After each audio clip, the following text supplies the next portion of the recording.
Simon answered, Master, we've worked hard all night and haven't caught anything, but because you say so, I will let down the nets. When they had done so, they caught such a large number of fish that their nets began to break. When Simon Peter saw this, he fell at Jesus' knees and said, Go away from me, Lord, I am a sinful man.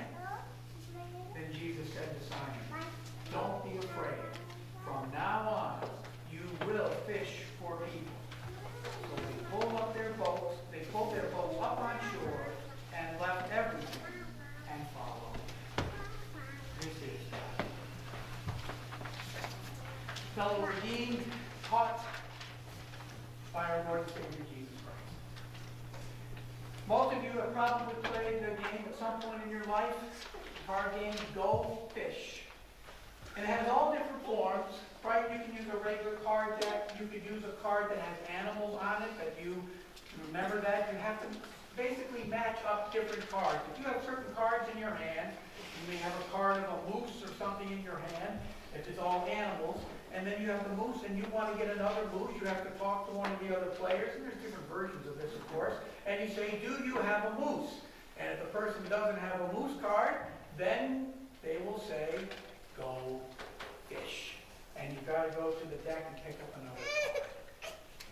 Keep going. But you don't want to hear go fish.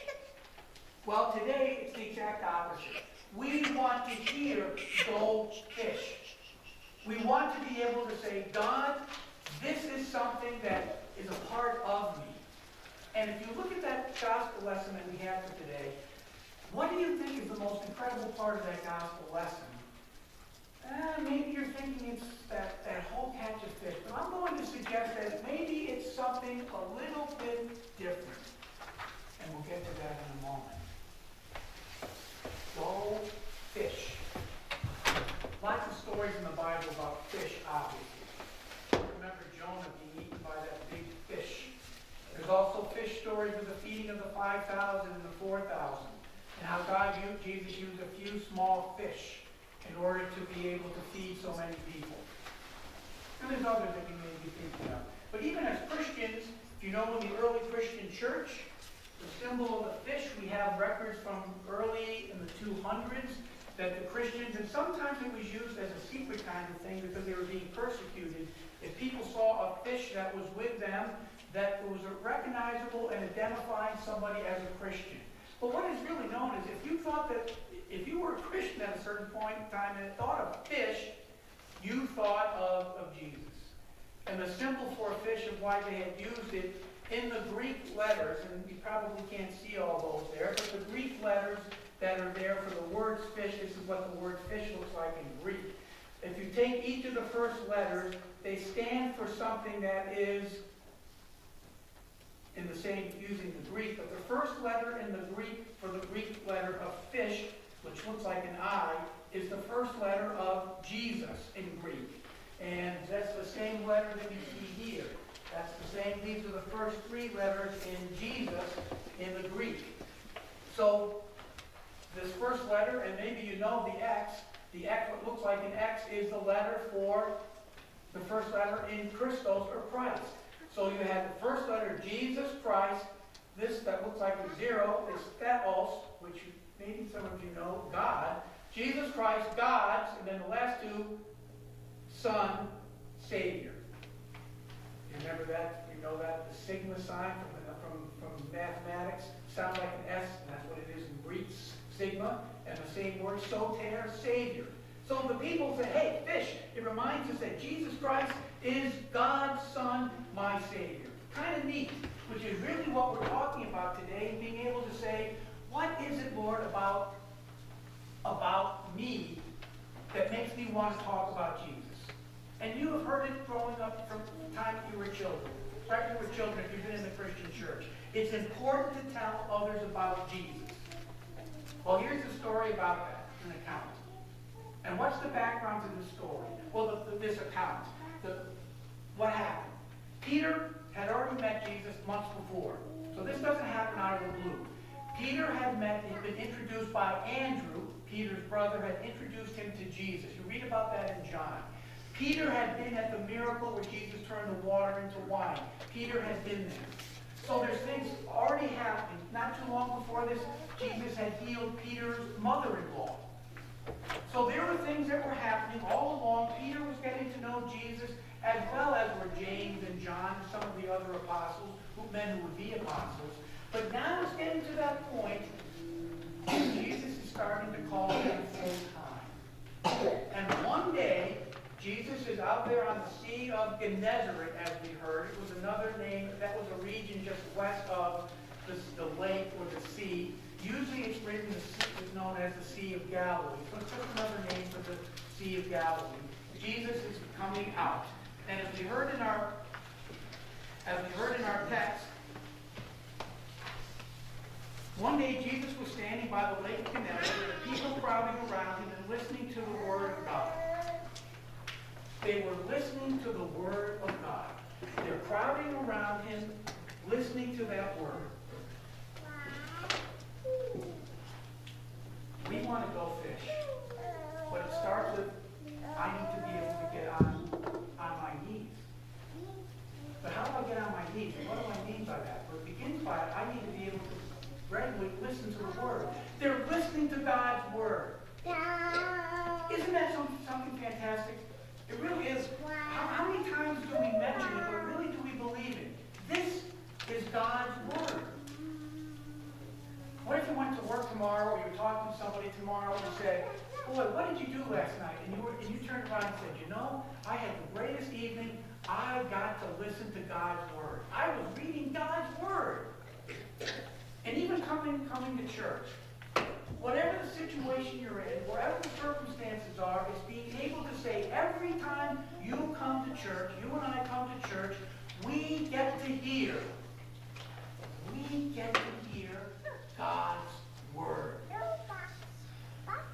Maybe that's what we need to encourage each other in thinking about, even as we go to church.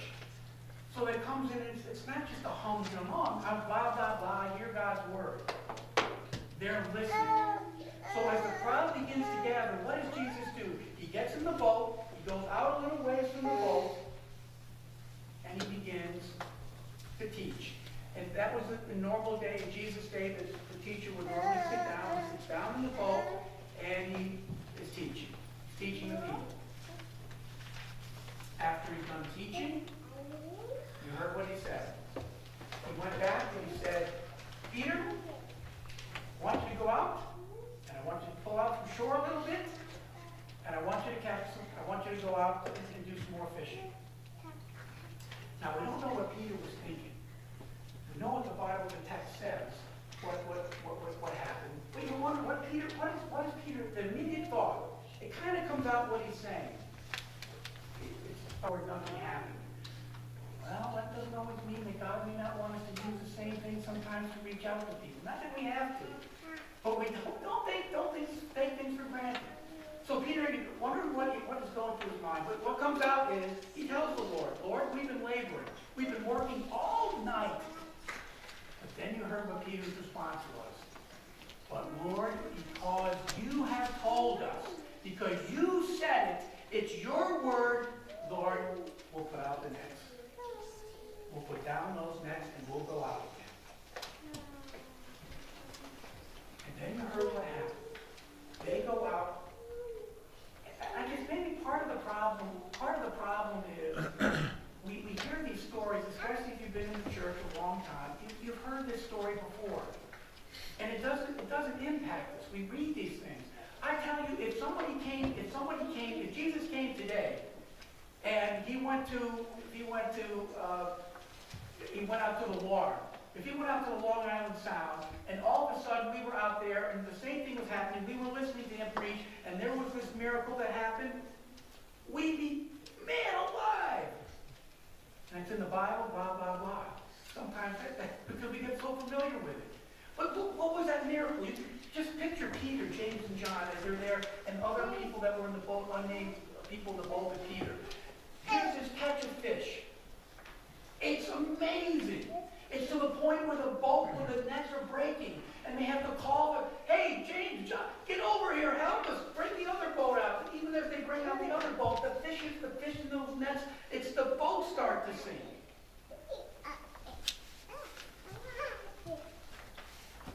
Now, is that the greatest or the most significant part of this miracle or this account?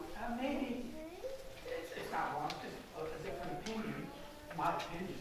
What is really the thing to take notice of? Yes, God's word is powerful. God's word is powerful. And that's what we need to believe. When we go out with that word, if God wants to, hey, you go out, this is going to happen.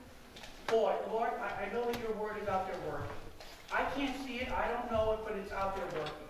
How in the world did those fish get in there? Where did they come from? What did God do? What was the miracle? We don't know all the details. But then, what happened then?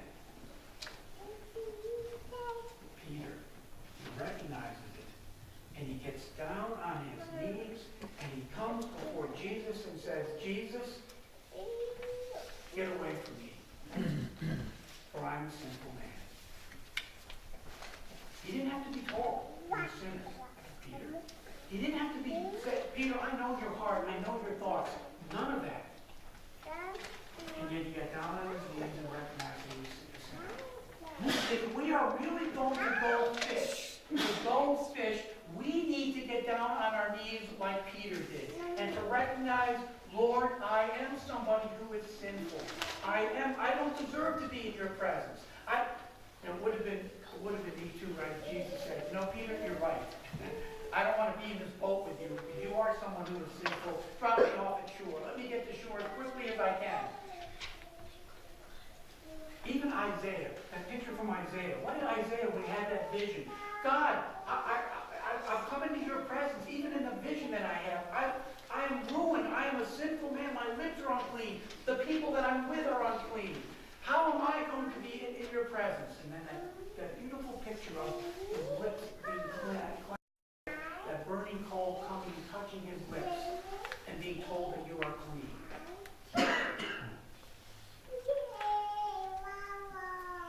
Again, it's recognizing that God knows every single one of our thoughts. Every one of them. Do we also recognize, too, where we go, Lord, have I really done everything in not only my thoughts, but my activities, my deeds, the way I've done all the things that I've approached this past week? Am I even close to living the way that you would want me to do?